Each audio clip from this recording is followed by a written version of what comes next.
Bueno, hemos estado hablando acerca del reino de los cielos, acerca del reino de Dios. Veíamos la semana pasada en Mateo 13 que se nos mostraba una esfera del reino de los cielos diferente a lo que normalmente consideramos como reino de Dios, que es el reino glorificado, ¿cierto? Cuando Cristo viene con su reino aquí a la tierra en gloria y todo lo demás. Para entender esto mejor, yo los pongo un poco en contexto. Es importante que nosotros nos ubiquemos, nos pongamos en los zapatos de los discípulos de Jesucristo en este momento de la historia.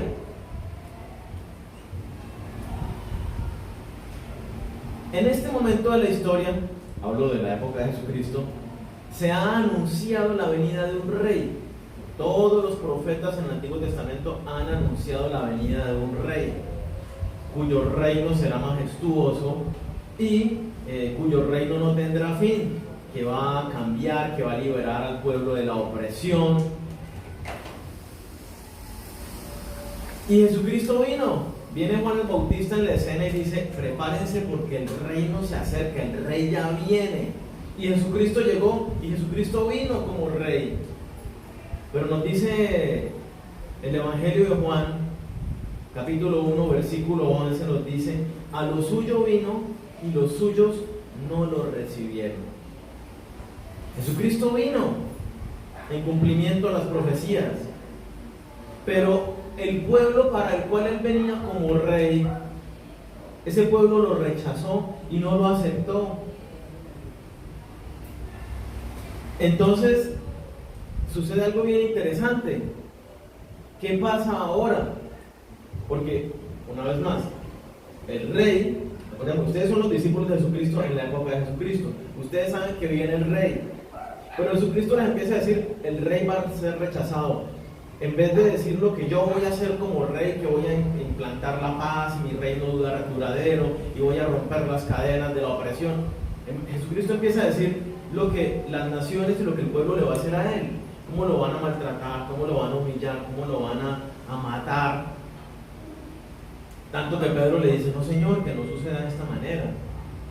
Entonces, de alguna manera, en la cabeza de los discípulos empiezan a generarse varias inquietudes, como que, ¿cómo así? Si el reinado viene y es lo que está anunciado, dice el Mesías que venimos esperando, y resulta que ahora ese reino no va a ser, porque el rey es rechazado.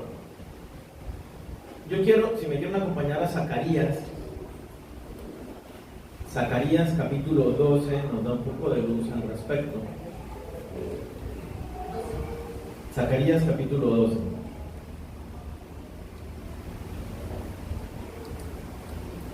Para nosotros hoy en día es muy fácil entender esto, es porque nosotros tenemos todo el Nuevo Testamento, que es donde se desarrollan todas estas inquietudes. Y en este momento del pasaje de Mateo, los discípulos están diciendo: ¿y ahora qué? Zacarías 12, versículo 11 dice, es una profecía, ¿no?, sobre la restauración del pueblo de Israel. Y derramaré sobre la casa de David y sobre los moradores de Jerusalén espíritu de gracia y de oración, y mirarán a mí, a quien traspasaron. ¿De quién está hablando? Está hablando de Jesucristo, el que fue traspasado, el que fue rechazado, el que fue muerto, el rey, el Mesías, que murió en la cruz. Mirarán a mí, a quien traspasaron, y llorarán, como se llora por un hijo unigénito, afligiéndose por él como quien se aflige por el primogénito. En aquel día habrá gran llanto en Jerusalén, como el llanto, habrá gran llanto. Esta es una profecía que está hablando de...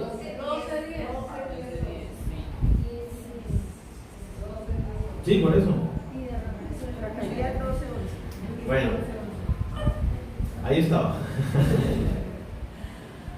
El profeta está hablando acerca de la restauración del pueblo de Israel y está diciendo: el pueblo va a mirar al Mesías traspasado, al Mesías rechazado, y se van a doler profundamente de lo que hicieron. Si nosotros miramos, este hecho no ha sucedido actualmente. El pueblo de Israel aún no considera a Jesucristo como su Mesías. no lo ven, no lo aceptan, no lo reconocen. Este suceso, este momento no ha sucedido. Pero sí nos habla de un momento, nos habla de un traspaso, nos habla de un momento en que iba a venir el rey y que el pueblo lo iba a rechazar. Miremos el siguiente capítulo, capítulo 13, versículo 1. Dice: en aquel tiempo habrá un manantial abierto para la casa de David y para los habitantes de Jerusalén, para la purificación del pecado y de la inmundicia. Nos está diciendo el profeta, Dios a través del profeta, que para el pueblo de Israel se va a abrir una ventana de oportunidad cuando ellos hayan reconocido a Jesucristo como su Rey, como su Señor. Y ahí podrá ser el momento de salvación para el pueblo de Israel. Capítulo 14, versículo 4, dice: y se afirmarán sus pies, está hablando de la venida de Jesucristo, se afirmarán sus pies en aquel día sobre el monte de los olivos, que está enfrente de Jerusalén al oriente, y el monte de los olivos se partirá por en medio, hacia el oriente y hacia el occidente, haciendo un valle muy grande, y la mitad del monte se apartará hacia el norte y la otra mitad hacia el sur. Jesucristo va a poner sus pies en la tierra. Versículo 9: y Jehová será rey sobre toda la tierra. En aquel día Jehová será uno y uno su nombre. Miren lo que nos está hablando este pasaje. Nos muestra una venida del Mesías, nos muestra un traspaso del Mesías, un rechazo de ese rey. Después de ese rechazo del rey, dice que el pueblo de Israel va a tener un entendimiento, va a ver al Mesías y va a dolerse con un profundo dolor de lo que nosotros hicimos, matamos al Mesías. Y en ese momento dice que viene la oportunidad del arrepentimiento y de la reconciliación del pueblo de Israel con Dios. Y nos dice que en ese momento es el momento en que Cristo viene una vez más, se posa una vez más físicamente sobre la tierra, trayendo su reino. Y dice: y reinará sobre toda la tierra. Esto era lo que ellos tenían conocimiento, y ellos entendían estas profecías y sabían que venía un rey. Pero ellos no sabían qué iba a pasar entre el momento del rechazo del rey, en lo que aquí dice el traspaso, y la venida gloriosa del rey nuevamente. Eso lo dice en Mateo 13. Jesucristo dice: es el misterio del reino. Y misterio no como algo misterioso, sino como algo que no se sabía, ahora es dado a conocer, pero muy pocos lo han estado empezando a conocer. Muy pocas personas lo conocen. Hoy nosotros entendemos todo esto con gran claridad, pero para ellos era muy complejo. Entonces, Jesucristo en Mateo 13 empieza a hablar de lo que va a suceder. La interrogante de los discípulos en este momento: ok, vino el Mesías es rechazado, y entonces ¿qué pasa durante este tiempo? ¿Ahora qué pasó? Si las profecías no se van a cumplir cuando venías tú rey. Y recordemos que Jesucristo vino como rey y recibió su adoración como rey en la entrada el domingo previo a la Pascua, y todos: hosana al rey, le tiraban las mantas y ramas de árboles para que entrara a la ciudad como el rey que venía conforme a las profecías. He aquí viene tu rey sentado sobre un pollino de asno, ¿cierto? Y entraba Jesucristo como rey y fue rechazado. Entonces Mateo 13 empieza Jesucristo a describir ese periodo entre el rechazo y entre su venida triunfal. Y ese periodo es el que nosotros conocemos como el periodo de la iglesia. Es el periodo que en Mateo 13 se describe como el periodo del reino de los cielos, que es lo que hablábamos la semana pasada. Es un periodo previo al reino de los cielos, Jesucristo glorificado, ¿sí? Entonces, cuando leemos el reino de los cielos en Mateo 13, estamos hablando de la esfera de la iglesia. Más adelante vamos a hablar de esto, pero es en las profecías de los tiempos se hace una pausa, como que se pone un paréntesis en el curso de la historia mientras sucede esto que Jesucristo empieza a anunciar en Mateo 13 y se desarrolla más claramente en todo el Nuevo Testamento. Entonces, vamos a continuar donde veníamos, Mateo 13, vámonos al versículo 31. Ya hablamos de la parábola del sembrador, hablamos de la parábola del trigo y la cizaña. Ahora vamos a hablar acerca de la parábola del grano de mostaza, de la semilla de mostaza, y la parábola de la levadura, que hay que tomarlas en conjunto. Mateo 13, versículo 31 al 33 dice: otra parábola les refirió diciendo: el reino de los cielos es semejante al grano de mostaza que un hombre tomó y sembró en su campo, el cual a la verdad es la más pequeña de todas las semillas, pero cuando ha crecido es la mayor de las hortalizas y se hace árbol, de tal manera que vienen las aves del cielo y hacen nidos en sus ramas. Otra parábola les dijo: el reino de los cielos es semejante a la levadura que tomó una mujer y escondió en 3 medidas de harina hasta que todo fue leudado. Las dos parábolas que vimos anteriormente, en las semanas antepasadas, nos hablan acerca de la esfera del reino de los cielos y nos muestran un panorama un poco complejo, ¿cierto? Porque nos dice: Jesucristo planta la semilla, su palabra, en el mundo, pero nos dice que de 4 posibles terrenos, solo uno de ellos recibe la palabra bien, de manera que da fruto para vida eterna. Los otros 3, es decir, 3/4 partes, no reciben bien la palabra de Dios. 3/4 partes no dan ese fruto de vida eterna. Entonces nos muestra cómo unas personas reciben la palabra y la toman como algo muy emocional, y aunque pertenezcan a la iglesia o no, viven una experiencia emocional con Dios, pero ya no es más. Nos dice de otras personas que simplemente escuchan la palabra, pero les da lo mismo. Simplemente la gente que no cree no le da nada a la palabra de Dios. Y nos habla de otras personas que escuchan la palabra de Dios, pero no profundizan. Y aunque se acerquen a Dios, lo hacen de una manera tal vez religiosa, sin profundizar, sin intimar con Dios, sin conocerlo, sin poner en práctica las verdades de Dios en todos los aspectos de la vida. Entonces dice que esas personas no tienen raíces profundas y que tampoco producen fruto para vida eterna. Entonces nos habla de un panorama un poco complicado. Nos dice, nos hace Jesucristo la advertencia: pongan cuidado en cómo usted recibe, cómo escucha la palabra de Dios y se la apropia, porque eso va a afectar su vida o no, para producir fruto. Luego nos muestra en la parábola del trigo y la cizaña que nosotros somos el trigo, ¿cierto? Nosotros somos esa semilla, los hijos de Dios, y que las cizañas son los hijos del malo. Y nos dice que habitamos en un mismo espacio, en una misma iglesia, inclusive habla de la esfera de la iglesia. Y entonces nos muestra que los que son cizaña, ellos piensan que son trigo. Ellos no se dan cuenta que hacen lo malo, porque están ahí y su fruto es muy parecido, casi imperceptible al ojo, al del fruto del trigo. Entonces estos piensan que son hijos de Dios, porque tienen de pronto una vida religiosa, pero el pasaje nos dice: pero su vida la viven conforme a lo que les parece, siguiendo su propia voluntad.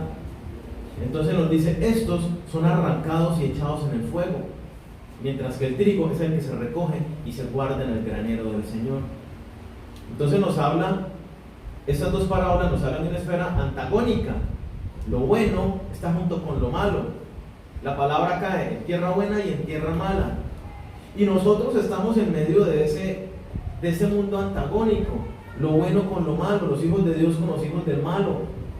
Y es una lucha y a veces no es fácil. Pero estos dos parábolas que acabamos de leer nos empiezan a mostrar un panorama diferente, ¿sí? Y ambas hablan de algo muy importante, y es de influencia, del poder de la influencia.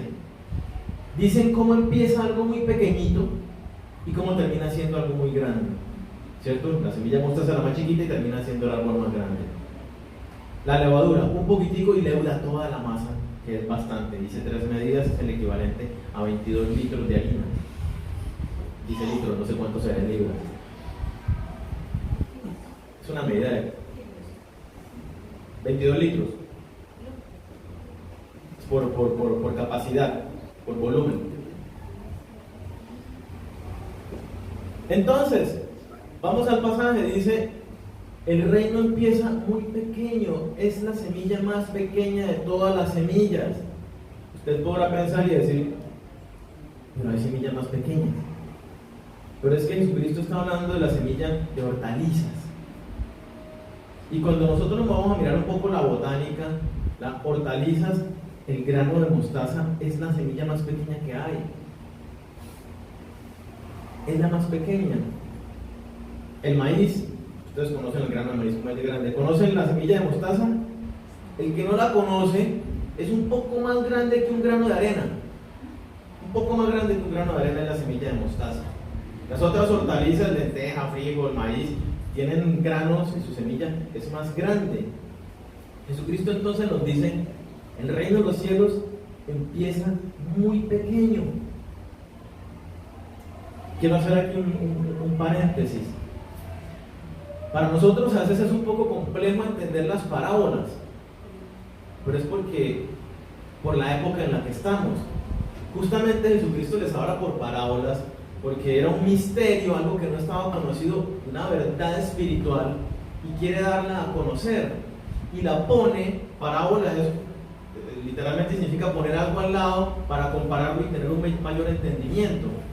Entonces, Jesucristo explica verdades profundas espirituales a través de realidades físicas que para ellos son conocidas. Por eso habla del trigo, de la agricultura, por eso nos habla de la semilla de mostaza, por eso nos habla de la red, por eso nos habla de la harina para hacer el pan. Eran las cosas cotidianas para ellos, y ellos entendían estas cosas con más claridad que nosotros. Entonces, el inicio del reino lo plantea como algo muy pequeñito. Y acordémonos cómo empezó. ¿Dónde empezó el reino? En un pesebre, en medio de animales, oliendo a animales. Un niño allí, en brazos de sus padres. Ahí empieza el reino de los cielos. En un pequeño niño que horas después de su nacimiento tiene que salir huyendo por su vida porque corre peligro y lo van a matar. Sus discípulos que están escuchando este mensaje en ese momento dicen, nosotros somos solo un puñado de hombres. Y Jesucristo empieza a darles esperanza y a mostrarles un futuro mejor, y les dice, aunque somos poquitos, aunque somos muy pequeños, y aunque el mundo está en nuestra contra, vamos a conquistar el mundo entero y vamos a hacerlo más grande. A mí me gusta mucho, yo pensaba en esto, ¿no? A Dios le gusta hacerlo de esta manera. ¿Cuántos habitantes tiene el mundo actualmente? Según los censos por allí, estamos en 7.500 y punta millones de habitantes en la Tierra, y creciendo exponencialmente cada instante. Pero ¿de dónde empezó estos 7.500 millones de habitantes? En un hombre, Adán. Por un hombre empezó todo, de algo muy chiquitico, y mire dónde vamos. El pueblo de Israel, ¿dónde empezó? Dios llamó a un hombre, a Abraham, le dijo, tú vas a ser el padre de mi nación. Más específicamente luego en Jacob le cambió el nombre y dijo, tú ahora eres Israel, el padre de esta nación. Y de uno solo creció una nación, y también la nación más pequeña. ¿Y qué dijo Dios?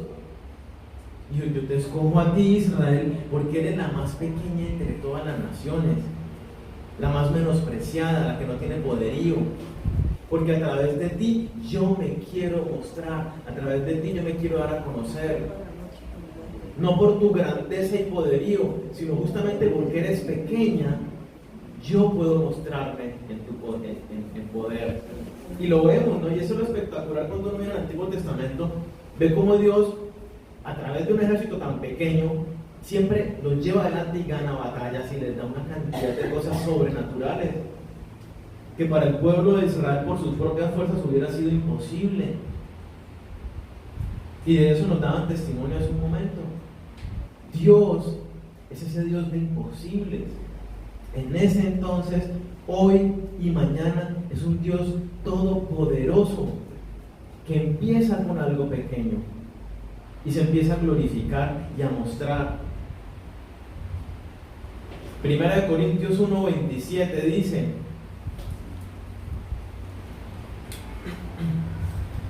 sino que lo necio del mundo escogió Dios para avergonzar a los sabios, y lo débil del mundo escogió Dios para avergonzar a lo fuerte, y lo vil del mundo y lo menospreciado escogió Dios, y lo que no es, para deshacer lo que es, a fin de que nadie se jacte en su presencia.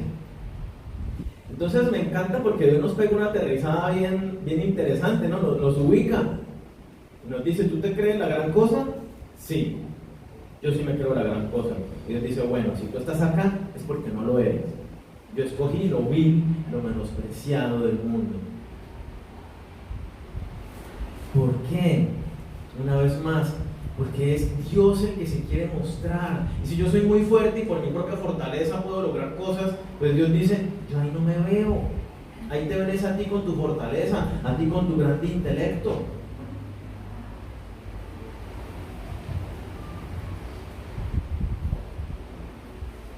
Dios nos ha traído a Él y nos ha llamado a Él y nos dice: donde tú eres débil, yo quiero fortalecerme. Donde tú dices no soy capaz, yo quiero que tú lo logres. Yo te doy mi fuerza, yo te doy mi poder. Dios quiere y pone en nosotros sueños que nosotros no podemos lograr, y eso es lo bonito, que para lograrlo necesitamos que Él se muestre a través de nosotros, y es lo que Él quiere hacer a través de nosotros. Entonces Dios está obrando en la vida de cada uno de nosotros, pero sería importante preguntarnos: ¿yo estoy dejando que Dios se luzca en mi vida? ¿O yo trato de hacer todas las cosas ante el problema? Miro yo cómo lo resuelvo, ante el camino, ante la dirección que debo tomar, yo miro a ver qué decisión tomo. O le estamos diciendo a Dios: Señor, ¿qué camino quieres que tome? Señor, ¿cómo quieres que enfrente estas circunstancias? Y estamos obrando a ojo cerrado, simplemente confiando en lo que Él quiere para nosotros, porque allí es cuando vemos su poder obrando en nuestras vidas, cuando le creemos realmente y dependemos y confiamos en Él. Filipenses 1:6 nos hace Dios una promesa muy linda y nos dice: estoy persuadido de esto, que el que comenzó en vosotros la buena obra la perfeccionará hasta el día de Jesucristo. Dios empezó una pequeña obra en cada uno de nosotros. ¿Y qué dice Dios que está haciendo esa obra? Está creciendo en nuestras vidas. Dios la está perfeccionando. Dios está trabajando todos los días en tu vida. ¿Estamos nosotros dejándolo a Él obrar o le estamos poniendo trabas?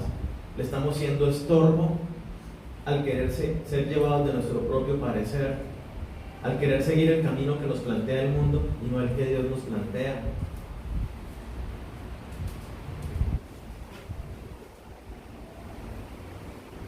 Entonces Dios empieza una pequeña obra y nosotros somos esa pequeña obra al comienzo, pero Dios quiere hacer grandes cosas con nosotros. Y es lo que nos sigue diciendo. Dice que esa pequeña semilla crece y llega a ser la más grande hortaliza del huerto, la más grande de todas. Y nos habla algo bien especial. Nos dice que es tan grande. Bueno, lo explico. La mostaza no es un árbol. La mostaza es un arbusto que normalmente mide 1,90, puede llegar hasta los 2,5 metros, pero en circunstancias muy especiales. Es un arbusto.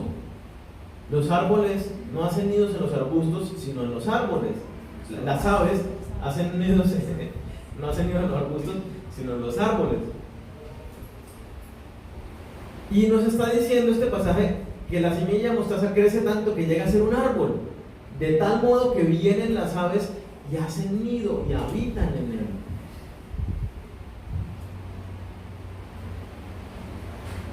El reino de los cielos, que empezó diminuto, con un puñado de discípulos, luego creció a unos cientos, ¿Cuántos somos hoy en el mundo? ¿Cuántos hemos sido en el transcurso de esta época del reino de los cielos? Mire que es muy importante, y de esto nos habla también el Antiguo Testamento, las profecías. Vamos a Salmo 72. Vamos a ver tres: Salmo 72, Daniel 7 y Apocalipsis 11, que nos hablan justamente del crecimiento del reino y de cómo va a ser el estado futuro del reino, cómo va a ser el estado, cómo va a quedar el mundo debido a la influencia positiva, debido al poder de Dios que obra en el mundo. Salmo 72, versículo 8 nos dice: dominará, hablando del reino del Mesías, dominará de mar a mar y desde el río hasta los confines de la tierra. Ante él se postrarán los moradores del desierto y sus enemigos lamerán el polvo. Los reyes de Tarsis y de las costas traerán presentes. Los reyes de Sabá y Seba ofrecerán dones. Todos los reyes se postrarán delante de él. Todas las naciones le servirán. El reino empezó muy pequeño, pero nos muestra cómo va a crecer, impactarlo y absorberlo absolutamente todo. Daniel capítulo 7, versículo 14 nos dice, hablando de lo mismo, de la venida del Mesías con su reino: y le fue dado dominio, gloria y reino, para que todos los pueblos, naciones y lenguas le sirvieran. Su dominio es dominio eterno, que nunca pasará, y su reino uno que no será destruido. Miren que una vez más nos dice: todas las naciones de la tierra, su dominio se extenderá por todos lados y no tendrá fin. Y Apocalipsis nos dice lo mismo en el capítulo 11, Apocalipsis 11, versículo 15.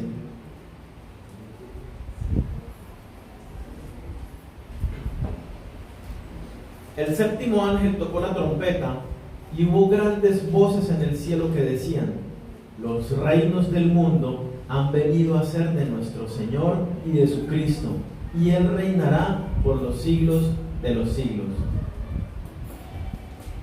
Me encanta cómo Dios obra sus planes de una manera perfecta. Uno tiende a menospreciar lo que es poquito. Ay, pero apenas están un poquito de personas y ay, tan chiquito el frasquito, eso.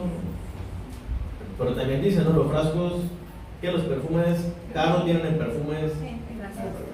Los frascos caros vienen en perfumes pequeños, ¿cierto? Eso.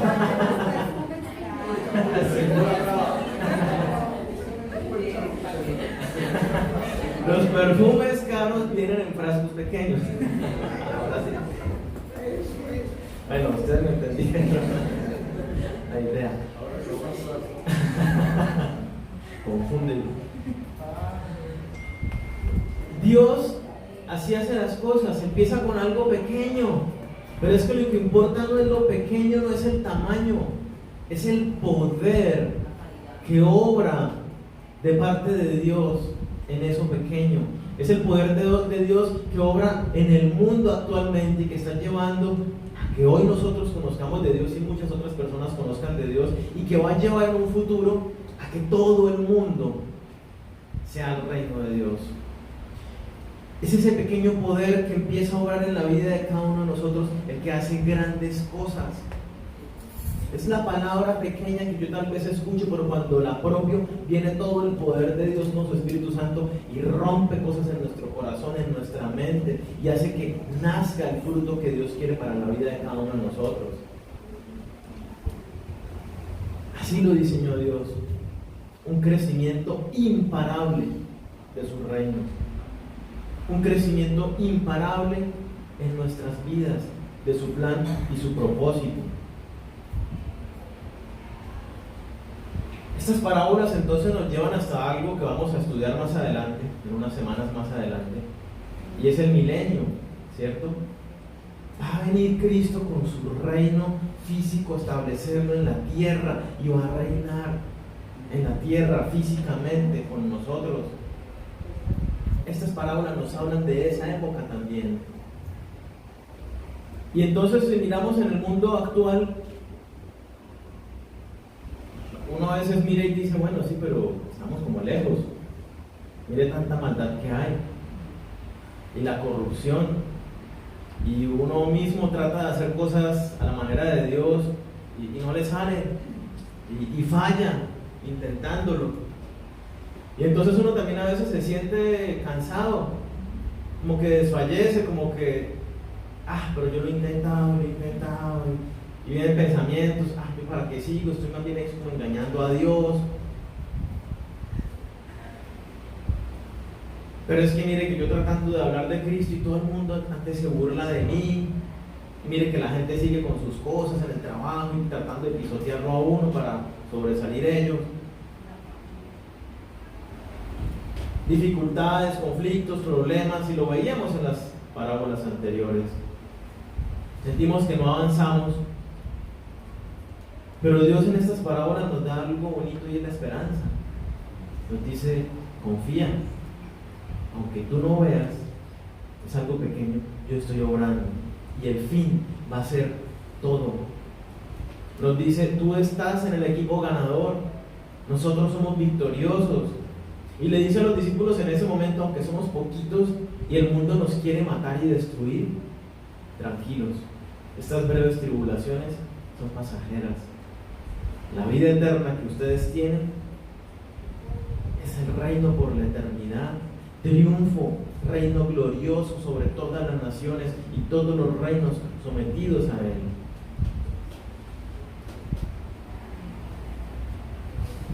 Entonces Dios nos dice algo bien especial y es una palabra clave que quiero que la tengamos en cuenta siempre que hablemos de Dios.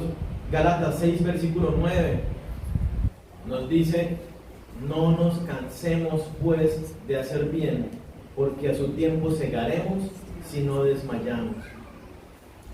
Dios nos dice: persevere, no se canse. Intentó y no lo ha logrado, no importa, siga intentándolo. 7 veces cae el justo y 7 veces vuelve y se levanta. No podemos desfallecer, no podemos desmayar. Nos dice Dios: siga allí, siga intentando, siga esforzándose por intimar con Dios, siga esforzándose por obedecer en todas las áreas de Dios en su vida.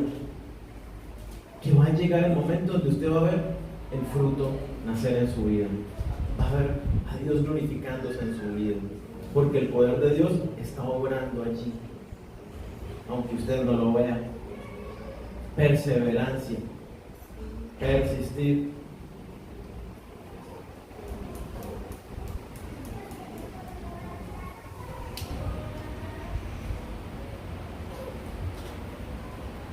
Mateo 13, 33 nos habla entonces de otra parábola que nos sigue ilustrando esto mismo,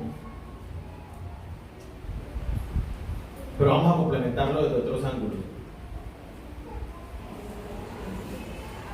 Dice: otra parábola les dijo: el reino de los cielos es semejante a la levadura que tomó una mujer y escondió en 3 medidas de harina hasta que todo fue leudado. Está hablando de lo mismo, la influencia que tiene la levadura en la masa. Les decía, la masa que trabaja aquí son 22 litros y la levadura es un poquitico nada más. Es un poquito, afecta un montón. Ahora pensemos, nos habla de la levadura y de la masa porque era algo muy común. Todos ellos, era su comida más tradicional, era el pan. Y ellos todos hacían el pan en sus casas, todos sabían cómo se hacía el pan y entendían el proceso del leudado y de la masa y todo lo demás. Entonces Jesucristo les habla de esta manera. Aparece una mujer en la parábola porque justamente era una labor que hacía la mujer en el hogar, no era una labor dada al hombre. Y Jesucristo, acordémonos que Jesucristo le está diciendo cosas cotidianas de ellos para que entiendan verdades espirituales, ¿cierto? Entonces la mujer era la que normalmente hacía el pan, era la labor de la mujer en el hogar. Entonces ella, por eso la menciona acá.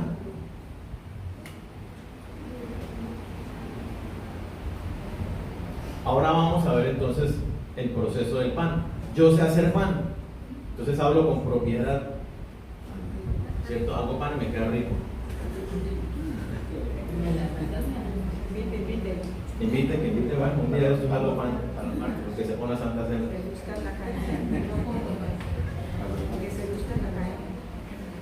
Esta parábola nos habla básicamente de lo mismo, pero quiero resaltar 3 aspectos, ¿cierto? Bueno, el pan, si usted hace pan sin levadura, pues es un pan duro, un pan seco, un pan que no tiene el mismo sabor. La levadura enriquece al pan. La levadura lo hace esponjosito, más suave, le da un sabor más rico. La levadura mejora bastante la calidad del pan que uno va a comer. Dice que, y hago estos comentarios porque a veces la gente hace objeciones, que es que no es eso, que es esto otro, que no sé qué. Dice que esconde la levadura en la masa, porque es que yo no puedo poner la levadura sobre la masa para que leude el pan, para que leude la harina. Yo necesito meterla, mezclarla, ya tiene que quedar bien metida por dentro. No solo eso, para que el proceso de leudado sea más rápido y quede mejor, más rico, cuando uno mezcla la masa con la levadura, pues uno lo hace, ahorita les explico todo el proceso. No les voy a dar recetas, pero es clave para entender esto. Cuando uno mezcla la masa con la levadura, uno necesita, y la pone en el recipiente, uno necesita cubrirla. Al cubrirla, el proceso de leudado se da de mejor calidad y más rápido. Si yo lo dejo abierto y donde le da brisa, se va a demorar y no es lo mismo la calidad. Entonces por eso habla de la metió, queda escondida la levadura dentro de la harina, ¿cierto? Entonces esto nos habla de algo, y es algo que quiero traer a la colación, y es la palabra proceso. Yo pongo la levadura, la mezclo con la harina, y para que la masa esté lista, tengo que esperar. Es un proceso que lleva tiempo. Yo no he hecho pan aquí en Colombia por eso mismo, porque lleva tiempo. Y no he tenido el tiempo para dedicarme y dejar que la masa se leude y hay que estar pendiente con algunos detallitos. Entonces, lleva tiempo. ¿Qué hacerlo? Me dicen. Sacar el tiempo para eso. Hay que sacarlo. El proceso de leudado lleva su tiempo. Y también entonces Dios nos está hablando y nos está diciendo, oye, yo contigo me tomo tiempo. A veces nosotros queremos que las cosas con Dios sean instantáneas. Ya, Señor, tal cosa y ya. Señor, quítame esta pereza. Ya. Señor, que en mí salgan ganas de yo ir a evangelizar. Ya. Pero no sucede de esta manera. Dios, y lo veo en toda la palabra, es un Dios de procesos. Desde el mismo Génesis veo uno Dios en procesos secuenciados que llevan a un fin, a un propósito, a una meta establecida por Dios. Y veíamos que Dios empezó un proceso en cada uno de nosotros. Lo leíamos en Filipenses 1. Empezó la obra y la está llevando a cabo hasta perfeccionarnos, nos dicen. Entonces nosotros tenemos que aprender a ser pacientes. Yo le digo, Señor, ayúdame a que yo pueda salir a evangelizar. Dios dice, listo, yo ya te di mi Espíritu Santo, ve y hazlo. Entonces ese proceso es un proceso que yo tengo que esforzarme y levantarme e ir y hablarle a las otras personas con la dificultad que me traiga eso a mi vida. Y en la medida de que voy enfrentando y lo voy poniendo en práctica, voy aprendiendo y me voy puliendo en ese aspecto. Señor, quítame el mal genio. Colosenses 3, versículo 5 nos dice una verdad muy interesante. Haga morir usted lo terrenal que aún hay en su vida. Yo ya le di mi Espíritu Santo, espíritu de poder y dominio propio. Ejercítelo, aliméntelo. Entonces es un proceso donde yo tengo que empezar a vencer mi mal genio. vencer mi pereza, vencer mi mala manera de hablar, mis malos hábitos. Y poco a poco yo me voy limpiando. Hay cosas, sí, algunos procesos son más lentos que otros, pero también, rara vez, pero Dios lo hace para glorificarse, hace cosas instantáneas. Una libertad que nos da de respecto de alguna atadura que teníamos emocional, una libertad emocional, una libertad de un vicio. No, que yo soy alcohólico y Dios puede sanarlo del alcoholismo ya, de un solo instante. Dios puede hacer cosas porque es poderoso para hacerlas, pero normalmente su modus operandi es a través de procesos. Entonces eso nos lleva a aprender algo muy importante para la vida, y es paciencia. Tenemos que ser pacientes, rendidos en obediencia absoluta a Dios, confiando en que Él está haciendo la obra. Yo meto la levadura en la masa y la pongo allí, y yo no veo lo que está pasando, pero sé que en unas horas va a estar leudado. Lo mismo con Dios. Aunque yo no vea el resultado, yo sé que Dios ya me habló y yo estoy en obediencia. Por lo tanto, su poder está actuando. Y aunque yo no lo vea, voy a obtener el resultado de lo que Dios ha trazado con esa palabra. Es como, por ejemplo, un tenista. Yo hoy digo, me voy a dedicar al tenis profesional y me inscribo en el Roland Garros. Me inscribo en el Roland Garros. ¿Y qué hago? Pierde. Automáticamente el oso, bien dicho, ¿cierto? No voy a hacer nada. ¿Por qué? Porque si a duras penas habría agarrado una raqueta de tenis en mi vida, no estoy preparado para ir a un campeonato mundial. Yo necesitaría, yo creo que a estas alturas ya no lo logro, ¿cierto? Pero una persona que dice, yo voy a ser campeón de tenis, ¿qué tiene que hacer? Tiene que empezar tiene que empezar a prepararse, hacer un cursito de tenis, luego ensayar y practicar y practicar y practicar. Y cada día que practica, a los 2 años, está lejos todavía de ganar un campeonato, pero cada día que practica está más cerca de su meta.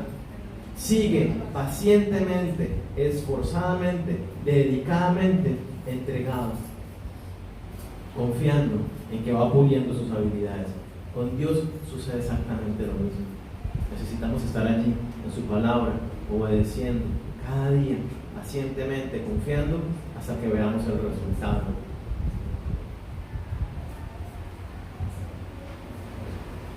Entonces confiemos en Dios, seamos pacientes, perseveremos y no desmayemos. Otro aspecto de la levadura. Algunos, cuando hablan de la levadura, dicen que la levadura representa lo malo en las escrituras, pero en realidad no es así. La levadura representa el poder de influencia tan importante y tan poderoso que puede tener algo en nuestras vidas. Jesucristo lo usa en el Nuevo Testamento, y en el Antiguo Testamento está casi la mayoría de las veces, por no decir que todas, empleado en un sentido de tenga cuidado de la levadura de los fariseos en cuanto a la hipocresía, tenga cuidado en cuanto a la levadura de los demás de la iglesia, y está hablando en cuanto a una inmoralidad sexual que estaban viviendo allí en esta iglesia de Corinto. Tengan cuidado de la levadura, hablar del poder que tienen unas malas conductas de afectarnos íntegramente en nuestro ser. No es que la levadura sea mala en sí, sino que la levadura implica esa influencia del mal en mi vida, o influencia de lo bueno, en este caso lo que está hablando Jesucristo. ¿Funciona la levadura para bien o para mal? Claro, la levadura, hablando de la levadura, no la espiritualicemos ni nada. La levadura solo tiene un propósito: leuda la masa, hace que crezca la masa. La levadura afecta la masa de manera integral y hace que crezca. Esa es la levadura. Entonces, si yo le digo a una persona, tenga cuidado de la levadura del alcoholismo, de la borrachera de esta persona, es pilas, no ande con esta persona porque usted anda con ella, anda tomando y eso va a afectar su vida de manera negativa. Y usted se va a alejar de Dios debido a eso, porque lo afecta, porque influye en usted. Pero si yo le digo, acérquese a esta persona porque su levadura lo va a ayudar, y es porque este es un cristiano que le gusta mucho la oración, que hace ayunos y estudia la Biblia, entonces usted va a ser influido por la vida de esa persona a que usted se acerque más a Dios. La levadura no es ni buena ni es mala. La levadura en la Biblia siempre representa una misma cosa, y es el poder de influencia que tiene ese algo. Ya sea algo malo, va a influirme para lo malo, y lo bueno me va a influir para lo bueno. Y nosotros tenemos dichos que de alguna manera dicen eso, ¿cierto? El que con lobos anda, aullar aprende, ¿cierto? Es dependiendo de con lo que yo ande, me voy a mezclar, me voy a influir. La levadura representa eso, ¿sí? Simplemente eso. Hay gente que tiende a volverla un absoluto y una doctrina teológica absoluta, diciendo la levadura es mala y representa lo malo. Yo creía eso y me di la tarea de estudiarlo y estudiarlo por todos los puntos de vista hasta que lo entendí claro como es. La levadura representa la influencia que tiene ese algo de lo que Dios me está advirtiendo. En este caso nos está hablando de la levadura, es el reino de Dios que influye en todo, es el poder de Dios que afecta a mi vida. Pero también, y entonces quiero que la miremos de esa manera, la levadura puede afectar nuestra vida, para bien o para mal, dependiendo de qué cosa estoy yo dejando. Y quiero irme a Éxodo 12, no lo vamos a leer, pero acuérdense cuando Jesucristo nos habla de la Pascua. Éxodo 12 es la Pascua. Dice, ustedes van a salir corriendo de Egipto, así que se comen un corderito y preparan pan sin levadura, porque van a comerlo apresuradamente, les dice. Acordémonos que el proceso de leudado lleva horas. Ahora, lo que les iba a decir, me voy un poquito al Antiguo Testamento, o a otra manera de hacer el leudado. Hoy en día uno agarra una cucharita de levadura y se la agrega y listo. Pero eso es un proceso moderno. La levadura tiene otro nombre y se llama masa madre o masa agria. ¿Qué quiere decir? Que la propia harina contiene esas propiedades de leudar con un proceso. No le puedo explicar el proceso de hacer masa madre o masa agria, pero supongamos que yo hice pan hoy, tengo el pan de hoy. De ese pan de hoy, yo agarro un pedacito, un puñado de ese pan, y esa es mi masa madre. Con este poquito de masa que ya está leudada, esa la guardo aparte con unos pocos cuidados, no requiere mucho cuidado, unos pocos cuidados, y con este pan hago mi pan, lo meto al horno, no sé qué, y con esa otra, pasado mañana, en 3 días que yo vaya a hacer masa, agarro ese pedacito de la masa vieja, lo mezclo con esta de ahora, y ella es la que me produce ese leudado, es la masa madre, es el leudante. Ese era el método como ellos hacían el pan. Bueno, este leudado toma aproximadamente 24 horas, no es tan rápido como con la levadura que uno le echa. Este proceso de leudado toma 24 horas. Pero entonces miremos las implicaciones que Dios nos está hablando allí en Éxodo 12 cuando nos dice, no coman pan con levadura.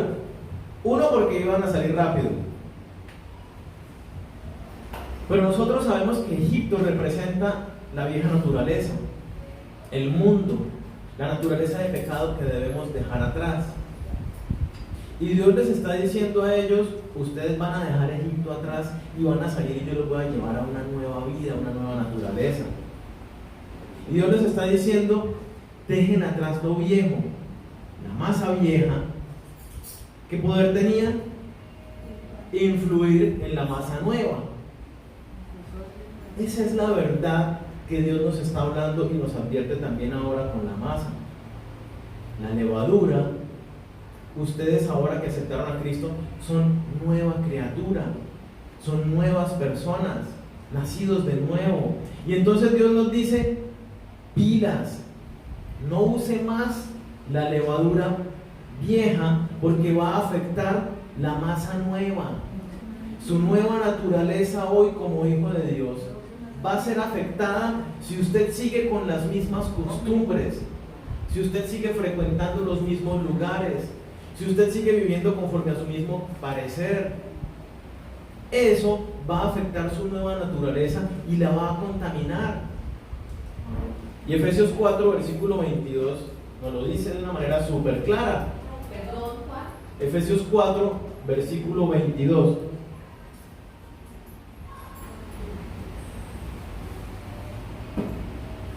Dice, en cuanto a la pasada manera de vivir,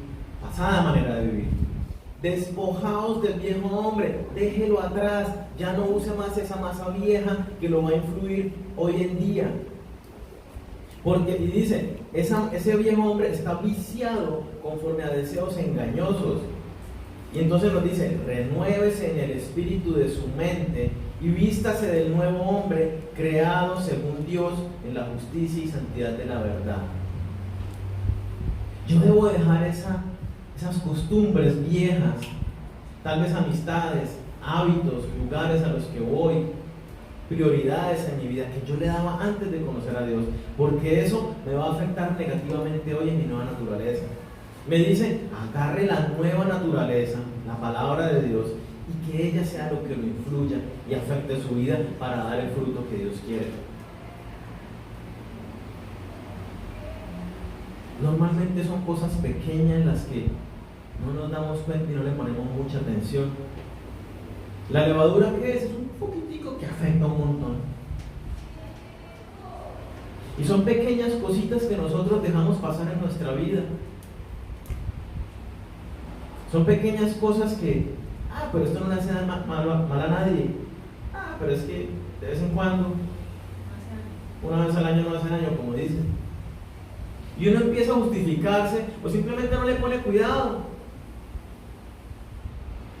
Que me comí esta calle en contravía. Que me pasé este semáforo en rojo. Detalles pequeños que uno dice, una mentira piadosa. Son fisuras que leudan toda la masa. Son pequeñas fisuras que van afectando y desvalorizándonos, alejándonos de Dios, endureciendo nuestro corazón sin que nos demos cuenta, porque eso lo va haciendo allá escondido. Ese es el poder que tiene la levadura. Si son cosas malas de mi vieja naturaleza, me afectan para mal. Por eso Dios me dice, despójese de eso, no use más la levadura vieja, agarre una nueva y que lo impregne de esa nueva naturaleza. Y el otro y último aspecto que quiero resaltar es el poder. Empieza pequeño, pero termina absorbiéndolo todo. Mire que dice que ese poco de levadura leuda toda la masa. Toda la masa. Y en los versículos que leíamos decía, Jesucristo va a reinar sobre todas las naciones. Todas las naciones vendrán a postrarse ante Él. Él va a ser rey sobre todo. Empieza muy poquito, pero su poder es absoluto. No hay nada que pare su poder. Ahora bien, ¿dónde habita ese poder? Hechos 1:8 dice, y recibiréis poder cuando haya venido sobre vosotros el Espíritu Santo. Y entonces me seréis testigos en Jerusalén, en Judea, en Samaria y hasta lo último de la tierra. Toda la tierra. 1 Corintios 3:16. ¿Acaso ustedes no saben que ustedes son el templo del Espíritu de Dios? Que el Espíritu de Dios habita en sus vidas. El poder absoluto e imparable de Dios habita en cada uno de nosotros. Entonces, disfrutemos de ese poder. Dejemos que el poder de Dios fluya en nuestras vidas.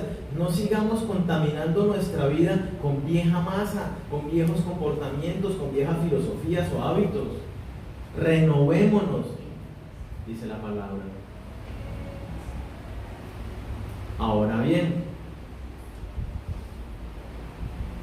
si el Espíritu Santo es el que tiene este poder de impactar todo y nosotros somos los que tenemos el Espíritu Santo, nosotros somos los llamados, nosotros somos esta levadura que va a afectar el mundo entero, que ha venido afectando el mundo entero, como lo hizo este puñado de hombres desde el comienzo, que a pesar de la persecución, siguieron y rindieron sus vidas a Cristo, que a pesar de que veían a su rey rechazado y humillado, siguieron a Cristo, porque vieron y entendieron que venía nuevamente un reino, que había un futuro mejor, que aunque no lo estuvieran viviendo, iban a trabajar con todo su ser por ese futuro mejor, por ese reino. Marcos 16:15 nos lo aclara. Y les dijo: id por todo el mundo y para predicar el evangelio a toda criatura. ¿A dónde debemos ir? A todo el mundo. ¿Y predicarle a quiénes? A todas las personas. ¿Quiénes? Nosotros, su levadura, los que tenemos el poder de impactar. La Biblia dice que somos sal y luz para impactar. La luz se prende y afecta el lugar automáticamente. Usted le pone sal a una comida y la cambia automáticamente. Nosotros somos esos que tenemos la responsabilidad de influenciar en el mundo. Mateo 28, ¿qué nos dice? Del 19 al 20. Por tanto, id y hacer discípulos en una que otra nación, dice. Dice en todas las naciones. Una vez más el llamado. Mateo 24, versículo 14. Miren lo que dice este versículo. Mas el que persevere hasta el final, que hablamos de antes, ¿no? El perseverar. Mas el que persevere hasta el fin, este será salvo. Y será predicado, póngale que será predicado este evangelio del reino en todo el mundo, para testimonio a todas las naciones. Y entonces vendrá el fin. Dios quiere afectar el mundo. Es su plan. Nosotros somos parte de su plan. Nosotros somos la levadura puesta en esta sociedad, en esta ciudad, en este barrio, en esta ciudad, en estas casas. Somos nosotros los llamados a influir positivamente con las verdades del reino de los cielos y transformar el mundo. Va a venir este día. Cristo viene y viene con su reino. ¿Estamos nosotros siendo realmente instrumentos idóneos en las manos de Dios? ¿O simplemente nos estamos mezclando con los demás porque es difícil? Es más fácil, me mezclo y ya soy uno más de ellos. Aunque en lo secreto yo tengo mi intimidad con Dios. No es posible, porque el fruto no se oculta en un árbol, se ve. Usted es luz, dice la palabra, y la luz se ve, aunque esté encendida en medio del día.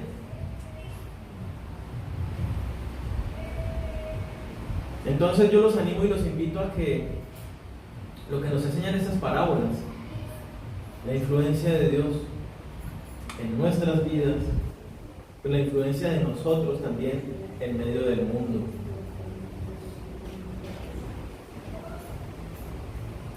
Que aunque empezó pequeño, va a crecer y lo va a llenar todo en su reino.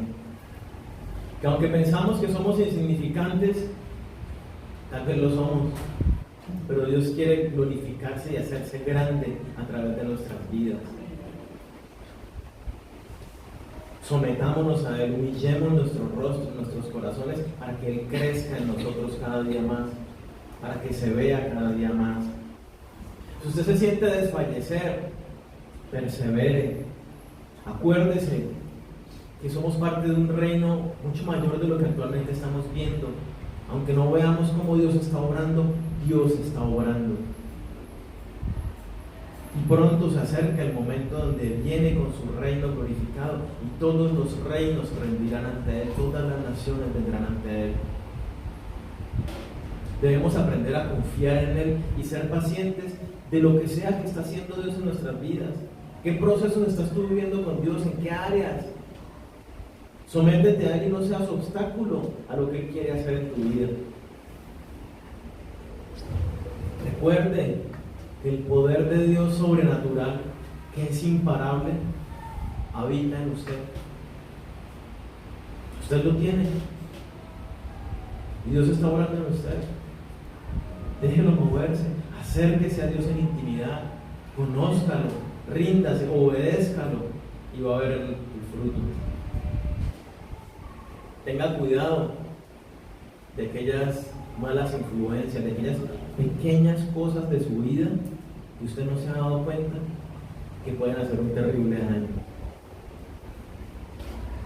Y recuerde que usted es esa levadura que es llamada por Dios, que es puesto y sembrado en el mundo, introducido en medio del mundo, en medio de la oscuridad, para que seamos esa luz que afectemos el mundo, que llevemos el mensaje de Dios a toda criatura en toda parte del mundo.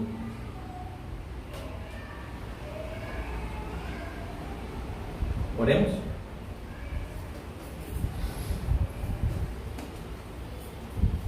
Padre, queremos darte muchas gracias porque a través de tu palabra tú siempre nos das luz. Tú nos das claridad respecto de muchos aspectos en nuestra vida, respecto de tu reino, respecto de este momento que estamos viviendo, respecto de esta etapa de la iglesia. Pero es lindo escuchar cómo tú vienes pronto por nosotros, cómo a pesar de que fuiste rechazado y que ahora empezaste a reinar en nuestros corazones porque te hemos hecho nuestro Rey y Señor, tú nos muestras cómo vienes con todo tu poder y con toda tu gloria y majestad. Vienes con tu reino y reinarás sobre toda nación, sobre todo pueblo, sobre toda lengua. Toda rodilla se doblará delante de ti y te reconocerá. Gracias, Padre, porque nuestra esperanza está puesta en un reino mejor, en un mundo venidero, donde no importa las tribulaciones temporales de hoy. Sabemos que tú estás en nosotros, que tú empezaste una obra pequeña también en nuestras vidas, así como empezó tu reino. Pero tú vas llevando en un proceso que a veces no entendemos, que a veces no nos damos cuenta, que a veces nos duele. Pero tú estás allí con tus manos metidas en la vida de cada uno de nosotros. Tú tienes tus manos en nuestros corazones, en nuestras mentes. Y nos estás diciendo, esto te sobra, quiero sacarlo de tu vida. Dile a Dios, Señor, llévatelo, todo aquello que no me sirva, todo aquello que sea de mala influencia, todo aquello que estorbe para tus planes y tus procesos. Dígale, Señor, llévatelo, quítalo de mí. Y el Espíritu Santo, muéstrame aquellos aspectos de mí que son de mi vieja naturaleza y que hoy me están afectando negativamente. Esas pequeñas cosas que no he notado, porque tienen un gran poder de afectarme. Empieza a pensar allí con Dios en esas cosas, esos malos hábitos, esas relaciones tóxicas, esos lugares a los que no debería ir, esos programas que no debería ver, esas conversaciones que no debería tener. No erréis, las malas conversaciones corrompen las buenas costumbres.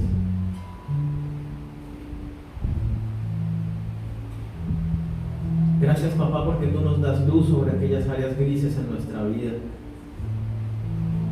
Queremos que tú tomes el control absoluto de quienes somos. Tú empezaste esa pequeña obra en nosotros y nos dices que la perfeccionarás. Señor, hoy queremos ser constantes en la intimidad contigo, constantes en la obediencia. Aunque desmayemos, aunque fallemos, aunque nos cansemos, sabemos que tú estás obrando. Y hoy queremos aprender a ser pacientes contigo. Sabemos que la paciencia justamente se desarrolla con periodos de crisis, con periodos de incertidumbre. Y los hemos vivido, Señor, y sabemos que los seguiremos viviendo. Pero nuestra confianza está puesta en ti. Tú eres nuestro refugio, nuestra roca fuerte, nuestra fortaleza. Tú eres nuestro estandarte, tú eres quien va delante de nosotros peleando nuestras batallas. Nosotros nos rendimos ante ti y confiamos en que tú eres el Dios de la obra. Nosotros somos la obra que tú estás trabajando. Y queremos darte libertad para que nos lleves al fin que tú planeaste con cada uno de nosotros. Que tú nos des la forma que tú quieres que tengamos. Gracias, papá. Gracias porque tú estás en nosotros. Gracias porque tu poder habita en nosotros. Gracias porque Te quieres engrandecer en nuestra vida.